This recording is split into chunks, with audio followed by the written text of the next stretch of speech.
Craig, thanks so much for joining us today. When you think about kind of the big picture here, what does this mean in terms of the flow of commerce? What's at stake here? Yeah, we're in a whole new sort of generation of sort of the post-Cold War globalization story. If you think about what we've enjoyed for the last 30 years is really very stable global trade. We've been really spoiled because the seas have been relatively peaceful. There haven't been attacks on commercial vessels at any real level of scale. There have been certainly pirates, but not much higher end state-sponsored actors or other folks that are actually attacking big container ships. So this is a new generation of potential risks. And I think this really forces the globe to reconfigure, forces supply chain professionals to think differently about where they source their products, how they source their products.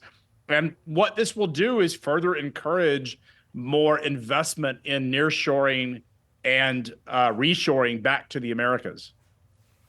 And Craig, let me ask you, as you look at these merchant ships due to these attacks, as they're now kind of rerouting here, Craig, what does that mean for their costs? And do you expect them to pass along those costs to us, to Craig and Josh?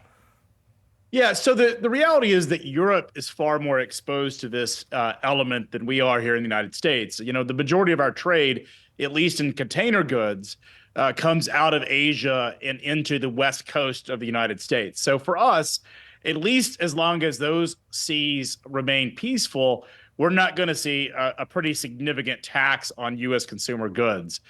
Europe, on the other hand, is far more exposed. They're far more dependent upon the Red Sea, and they will certainly pay a tax of additional shipping costs moving products from Asia into Europe. So that's where the cost will be borne, more so in Europe than here in the United States. When you think about what are the risks and the big risk here, could the scale of this project and is one of the concerns of potential economic war? The reality is that in a second Cold War, which it appears that we're in, is that supply chains are the front lines. And so, this isn't there's not a military sort of breakout between the United States but we are seeing, limited skirmishes. We're certainly seeing what's happened with Israel and Gaza. That seems to have accelerated. We're seeing, what's happened in Russia and Ukraine. But this is we're moving to a multipolar world, which we haven't really seen since the fall of the Berlin Wall. And so we're in a whole new world, and supply chains are those front lines. And so, civilian vessels have been largely unaffected in terms of moving global trade for the past 30 years. And if this continues to become a bigger issue, it's going to change the reconfiguration of global supply chains. And really the story of, the country that's going to be most impacted by this is frankly China, because they're so dependent on global trade that they need peaceful trade lanes to move their products.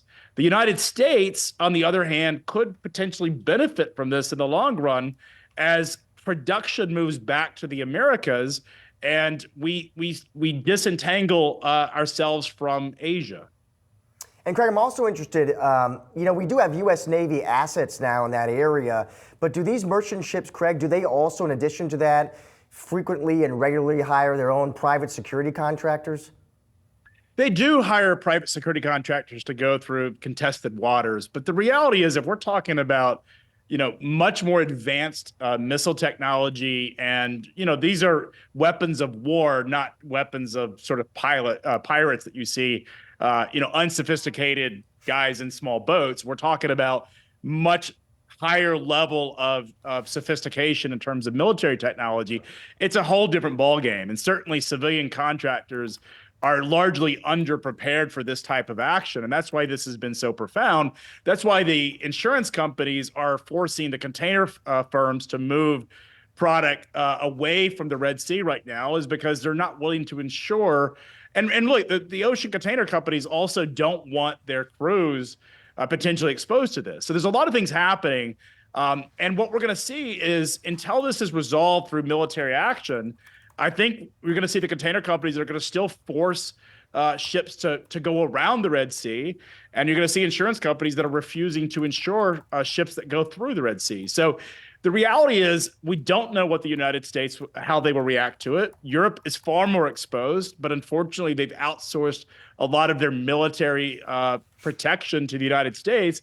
And so there's a lot of questions geopolitical that frankly need to be answered that go beyond supply chain questions.